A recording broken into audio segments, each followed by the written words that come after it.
Would it be valuable to you to gain more practical, approachable advice for how to better leverage technology to boost efficiency for your business? And if you're ready for some ninja tips on operational efficiency, stay tuned because we are joined today by the amazing Jessica Murray, and we are on Momentum Maker Podcast. So I'm Awesome Angie Ingstrom, honoring the awesomeness in all of you. And I'm Kira Hadgard.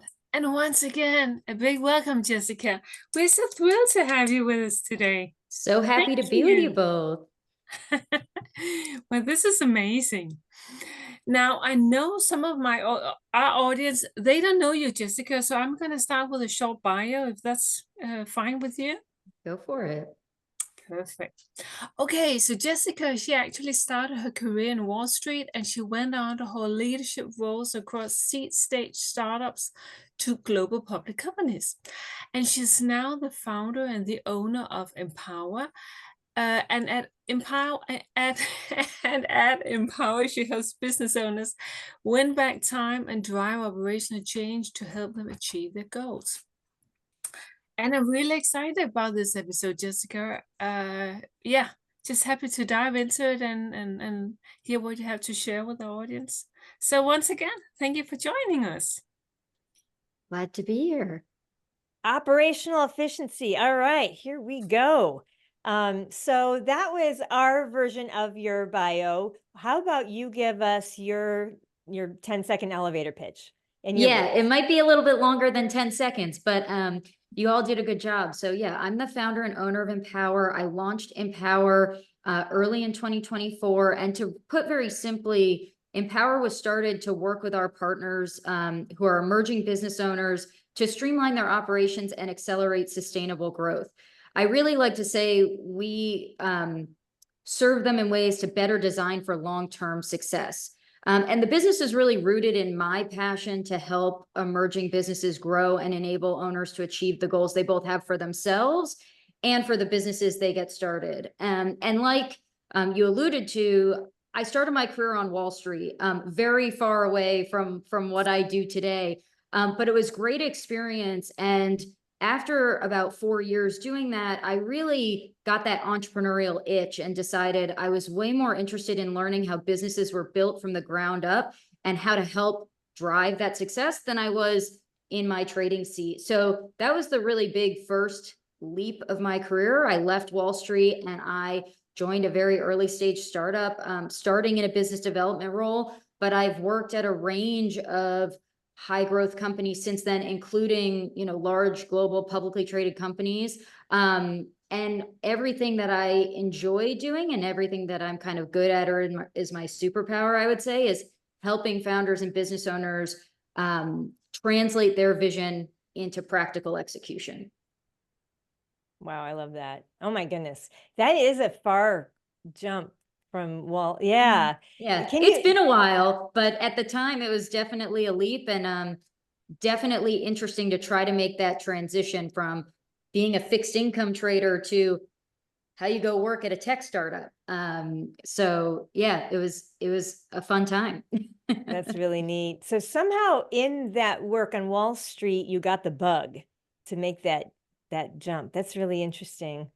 And you just, did you was there like a company that what was it exactly that kind of clued you in I need to make this shift? Do you remember? Yeah, I think some of it comes from having entrepreneurs around me, whether it was friends who were working at startups or also, in my family, I've had people who have started businesses and I've always sort of been driven to, I want to get a lot of experience so that I can eventually go out and launch something on my own. Whether I'm going to be the visionary that comes up with a unicorn company or not, didn't really matter, but I wanted to kind of build the skill sets and understanding as to how you sort of build those building blocks and foundations so that I could go out and do it one day.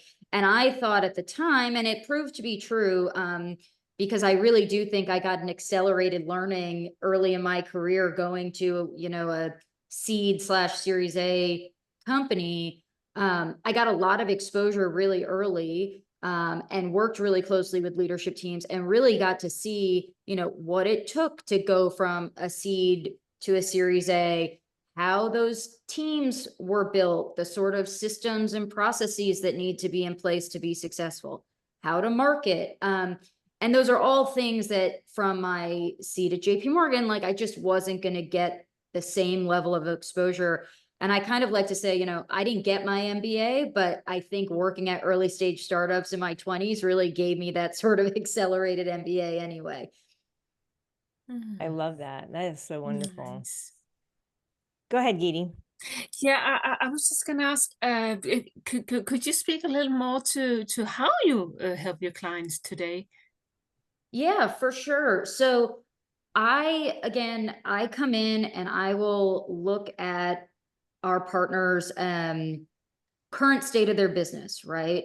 Understand how things are done, their team, their processes, the technology that they use, understand their goals, both personally and professionally, because a lot of the times I'm working with either traditional small business owners or venture-backed startup founders. And so a lot of the times it's not just about their business goals, it's also about their personal goals. So I really try to get a well-rounded picture of where the business is today and where they're trying to go. And if I were to like sum it up in a sentence, everything that I do from there is meant to help shorten the distance between where they are today and where they're trying to go through the lens of business operations and driving like internal operational efficiency. So that could be anything from, they're having client retention problems, and what sort of systems, processes, or tools are they using today to engage their clients at different touch points across the customer journey, and how can I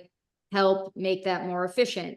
Or they're going through, I've worked with a client on this recently. They're going through organizational changes or management changes, and they need someone who can help really facilitate a smooth transition and set that next person up for success, and put the, project management tools, processes in place in order to make sure the business keeps running effectively.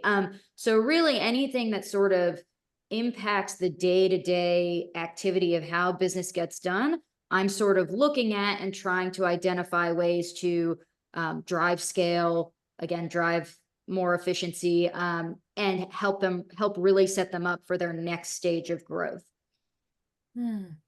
So it's actually quite individually you help your clients more than one singular process. You sort of just try to yeah, I guess you could say adapt it to whatever client you're working with. Yeah, because I would say, there are commonalities or common challenges that a lot of businesses experience, but at any given stage or at any given time that they're coming to me for help, what they need could be very different. So I try to take a very holistic and tailored approach to what the partner is looking for and needs, and then sort of translate that into solutions. And just this might be helpful as well. There are kind of two primary ways that businesses can work with me. I have 3 sort of project-based offerings, which even though, the solutions are generally tailored to the business and what they need, what they are getting from a deliverable perspective is fairly consistent.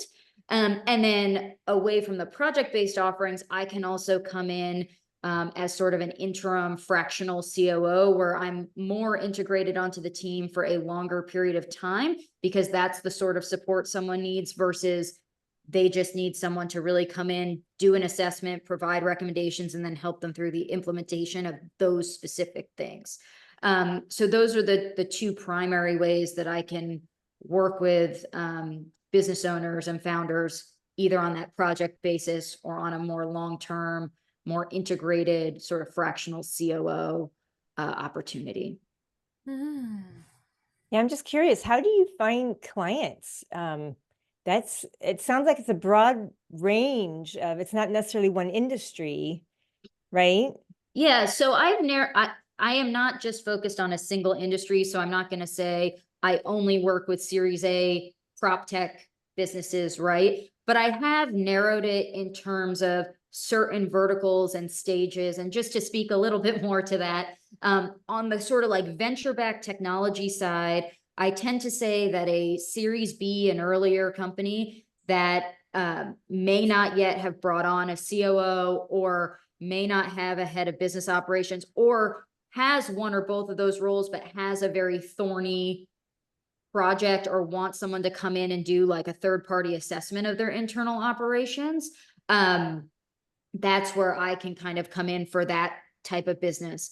On the more traditional small business sort of verticals, I tend to focus in 3 areas. One is professional services. So small law firms, small accounting firms, small independent financial services firms, and sort of anything in between when you think about professional services. Franchisees.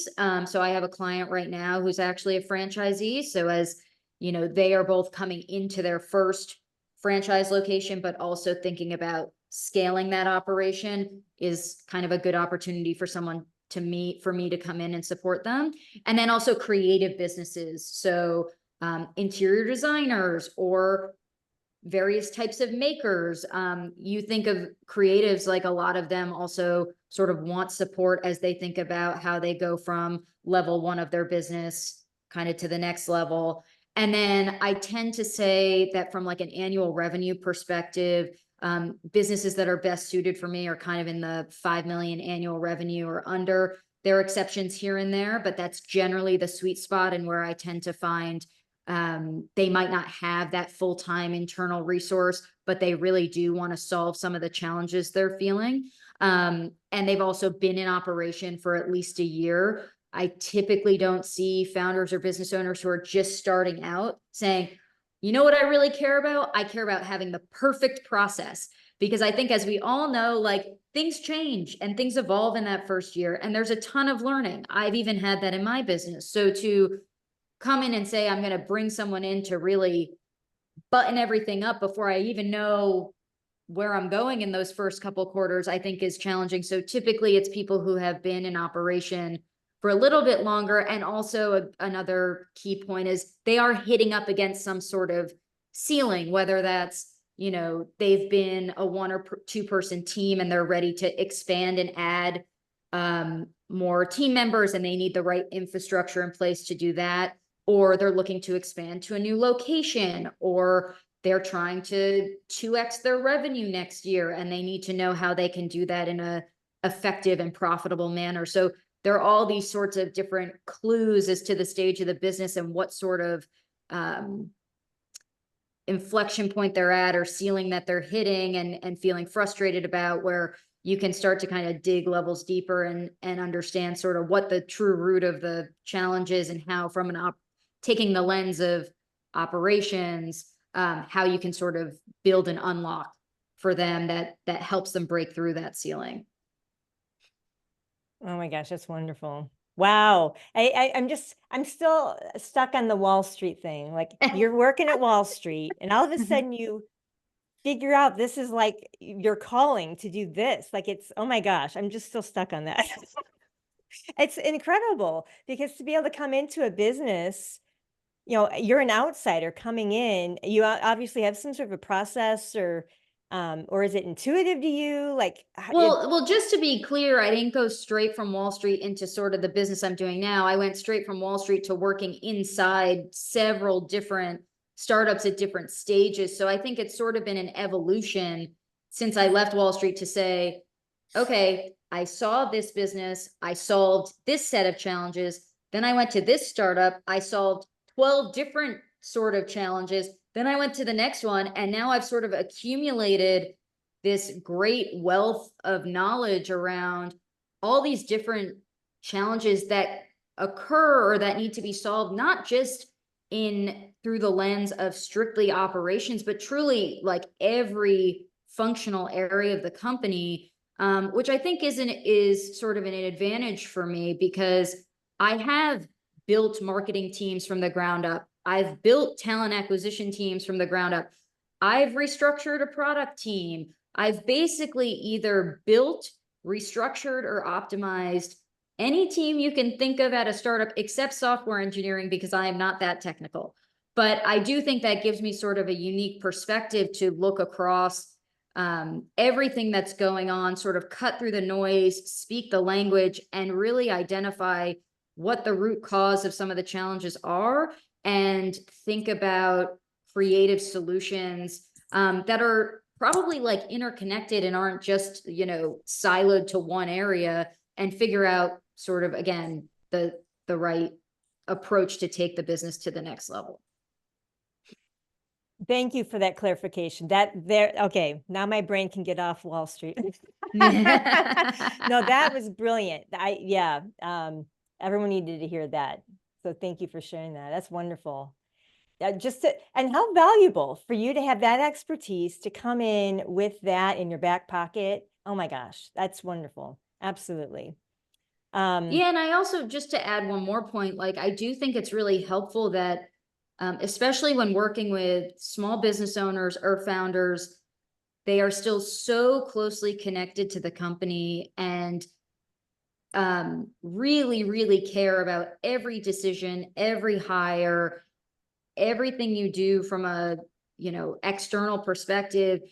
And I've really been in the trenches, and I really have worked with founders and have been in the trenches solving these problems. I haven't just been doing it from the outside. And I do think that that often resonates when I talk to people, because I have a lot of hands-on experience and have worked directly with founders and business owners, and can sort of thread that needle and understand sort of the difficult balance between wanting to hold on to everything, but also shedding some of your responsibility and ownership, and kind of helping everyone along that journey. That's brilliant.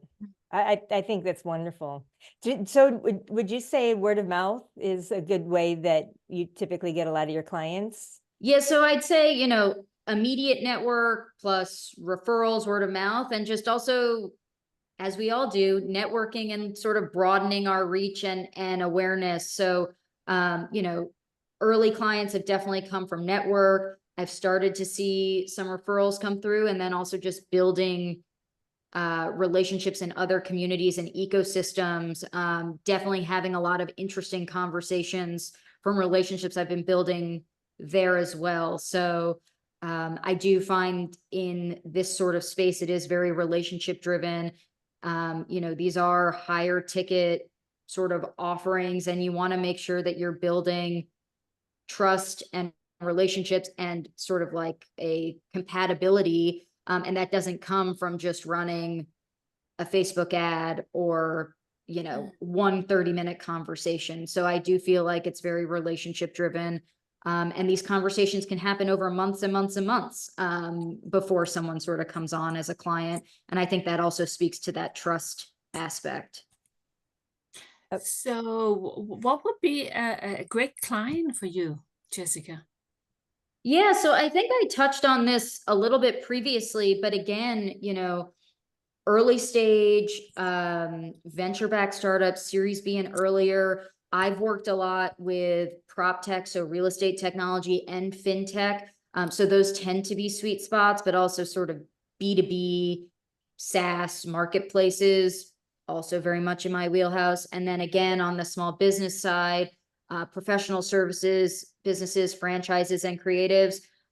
My early clients have been franchisees and independent professionals who are building their services businesses. So that hopefully gives you a flavor. And I also think I spoke earlier just a bit about sort of the size and the stage. So I won't repeat myself there, but hopefully that gives listeners a good view as they're listening to this. Like, am I a good client for Empower? Should I be talking to Empower about some of the challenges I'm having? The general answer is yes, because whether or not I can help you, I intrinsically really enjoy speaking to entrepreneurs and learning about what they're building and what challenges they are facing, because maybe I'm not the right fit for them, but maybe I know someone who is, or maybe in a 30-minute conversation, I can impart some sort of advice that helps them take the next step.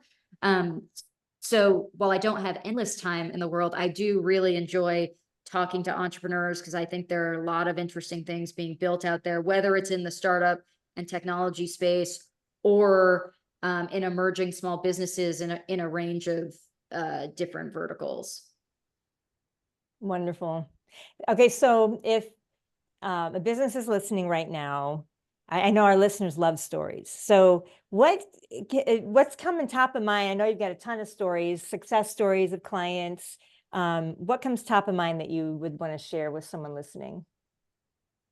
Yeah, I mean, I know one of the things that we wanted to talk about on this episode in particular was how technology can help drive efficiency for businesses. So I can probably share a story about how I feel like recently I've helped a client sort of unlock some new opportunities with technology they already had at their fingertips. So just to sort of set the stage a little bit, you know, I've observed a lot with business owners that I've spoken to or have worked with that they don't even realize that the kind of like answer to their problems is at their fingertips, and they often have software that's been implemented, but it's underutilized. And because the team hasn't necessarily been properly trained or onboarded, or there just has been a lack of time and focus on how to best leverage all the capabilities that are offered, you end up with teams that are frustrated that it's taking too long to do certain things, or they have a challenge and they don't know how to solve it. But if they were going back and looking at the software they had, they could probably, figure it out. So with a recent client in particular, I had conducted a bunch of discovery on the business platforms they used. And I was listening a lot to what I was hearing from the team in terms of things that were taking them a really long time.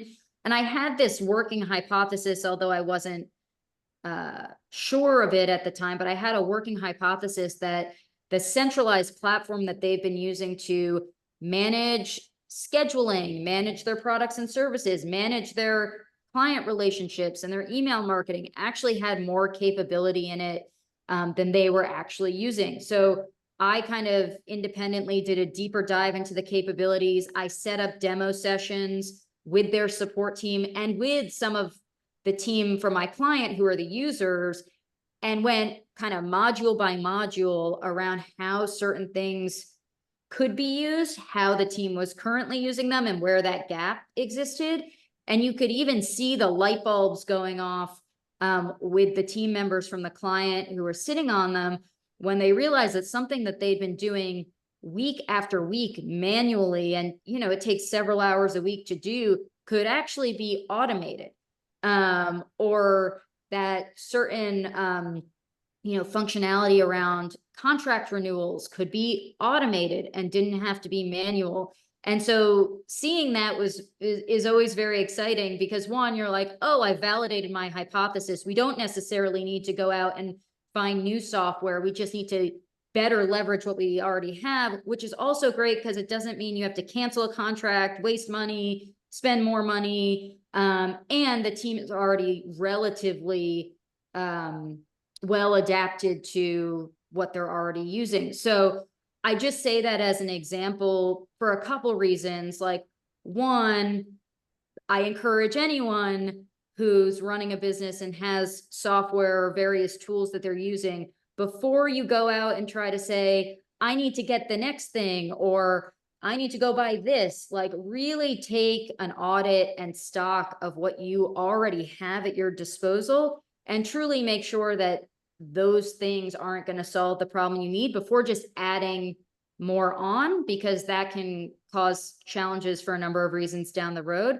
And then secondly, as sort of a win, right? Like, my job is to help identify opportunities to streamline, drive efficiency, and save the business owners and the team time and help them grow profitably. And while we haven't implemented all the changes yet, I already know that if we continue down the path of better using the capabilities that this particular platform offers, that there will be hours and hours saved by the team doing manual work, but also a reduction in errors, which also just helps for a number of reasons. So that's one success story, and I think also ties back to sort of the overarching theme of this episode for listeners.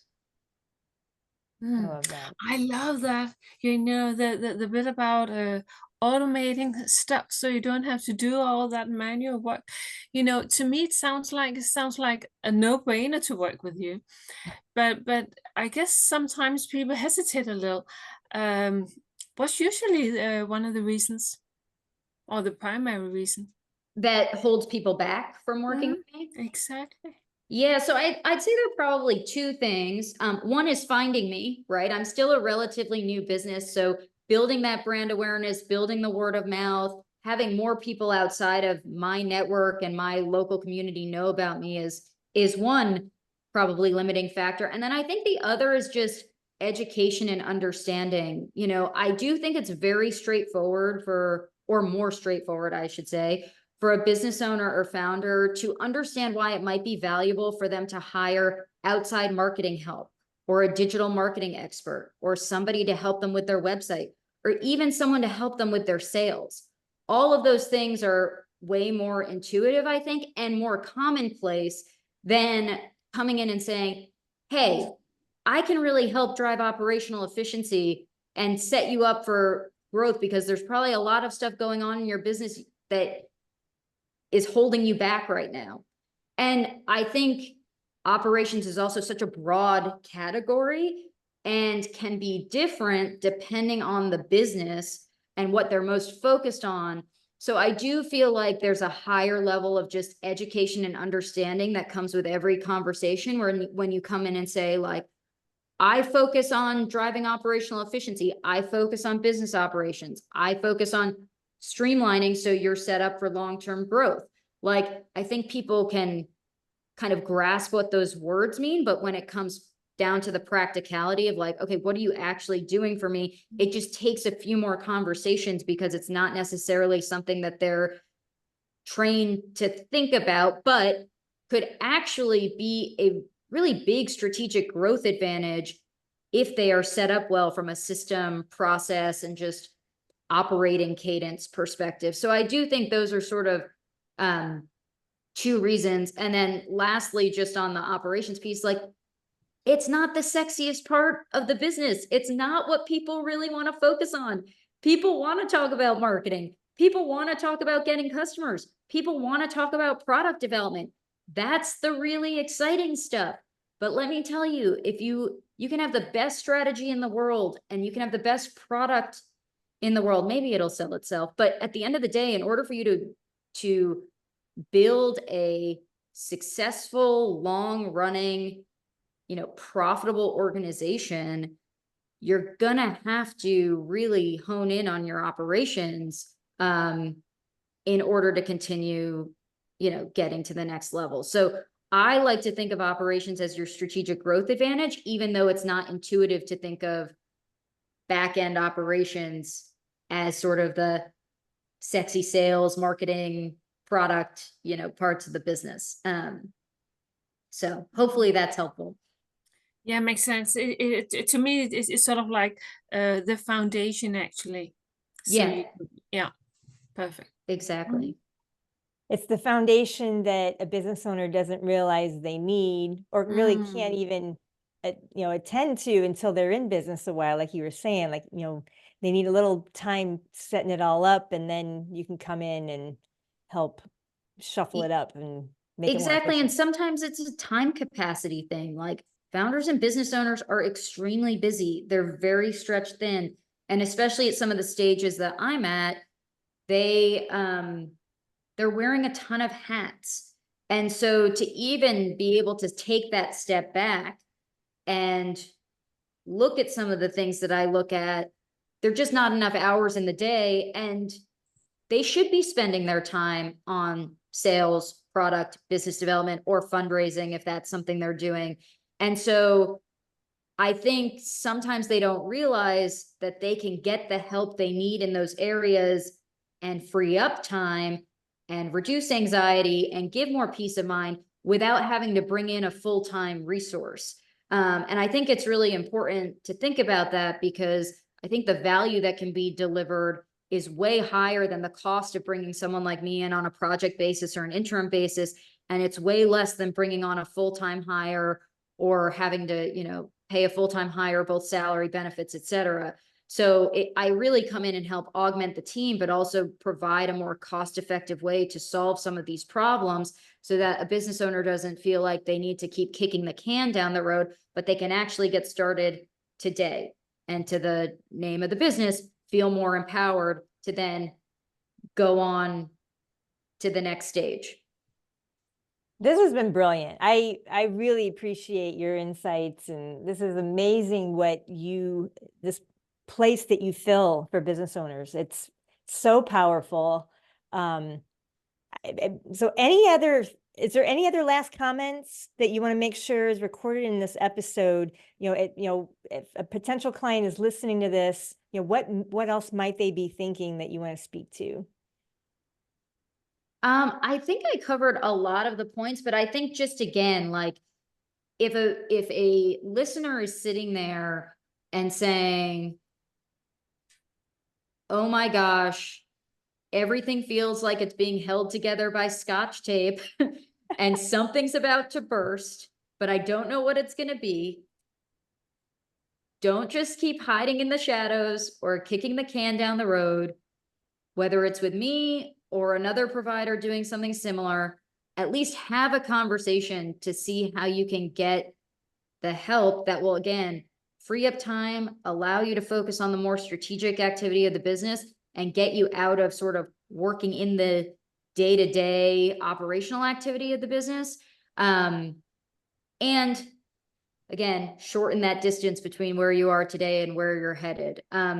I think so many times business owners and founders think they have to do it on their own, and might also be apprehensive to get help or support. But I love helping founders and business owners. I want to see more of them be successful. That's why I got into this. I get really sad when my local business closes, or an emerging business that I think is building something great doesn't succeed. So my whole sort of like ethos here is really to empower more emerging businesses so that they can succeed. So people like me want to help and want to find creative solutions.